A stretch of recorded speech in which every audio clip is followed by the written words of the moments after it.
ಹೇಳು ಹೇಳು, ಏನು ಬಿಸಿ ಹೇಳು, ಫ್ರೀಜಿನೇ ಹೇಳ ಮಗ. ಈಗ ಎದ್ದಿದ್ದೀನಿ, ಇವತ್ತು ಭಾನುವಾರ ಅಲ್ವನಾ? ಹೇಳು ಹೇಳು. ಪಾರ್ಟಿನಾ? ಎಲ್ಲಿಗೋ? ಹಾ, ಇವತ್ತು ಬೆಳಿಗ್ಗೆ ಗೊತ್ತಾಯ್ತಾ? ನಿಮ್ಮ ರಿಲೇಷನ್? ಅಯ್ಯ, ಎಲ್ಲಿ ಪಾರ್ಟಿ?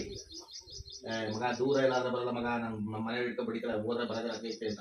ಹತ್ರ ಇದ್ರೆ ಹೇಳು. ಹೌದಾ? ಹಾ, ಮತ್ತೆ ಯಾವ ತಗತೀಯ ಬ್ರ್ಯಾಂಡು? ಒಳ್ಳೆ ಬ್ರ್ಯಾಂಡ್ ತಗೋ ಮಗ, ಸಕ್ಕತ್ತಾಗಿರುತ್ತೆ. ಸ್ಪಾನ್ಸರ್ ಯಾಕೋ ಮಗ, ನಿಮ್ ಕಡೆಯಿಂದ ತಾನೆ ಪಾರ್ಟಿ. ನನ್ನ ಮಗ ನಿಮ್ ರಿಲೇಷನ್ ಪಾರ್ಟಿ ಮಾಡಿದ್ರೆ ನೀನು ಎಣ್ಣೆ ತಗೋ, ಅದಕ್ಕೆ ಸ್ಪಾನ್ಸರ್ ನಿಕ್ಕಪ್ಪ. ಹಾ ಆಯ್ತು, ನನ್ನ ಕಾಲೇಜ್ ಗತಿ ನಾನು ನನ್ನ ಕಾಲೇ ಹೋಗೋಣ. ನೀನು ಫೀಲ್ ಕೂಡ ಆಲ್ರೆಡಿ ಹಾಕ್ತಿದ್ದೀನಿ. ಹಾ ಓಕೆ, ಯಾವ ತಗತೀಯ ಬ್ರ್ಯಾಂಡು? MH? ಅಯ್ಯೋ ನನ್ನ ಮಗನೇ ಲೋಕಲ್ ಕಣದು, ಬೇರೆ ತಗೊಳು. ಹೌದಾ? ಹಾ, ಬಂದಿದ್ದು ಬಿಟ್ಟು ತಗದ್ಯಾ? ಹಾ ಫುಲ್ ಬಟ್ಟೆ ತಗೊಂಗ. 3 ಜನ ಇದ್ದು ಫುಲ್ ಬಟ್ಟೆ ತಗೊಂಗ. ಸರಿ ಮಗ, ಅರ್ಧ ಗಂಟೆ ಮಗ ರಿಫ್ರೆಶ್ ಅಪ್ ಆಗ್ಬಿಡ್ತೀನಿ. ಓಕೆನಾ? ಬಾಯ್ ಮಗ.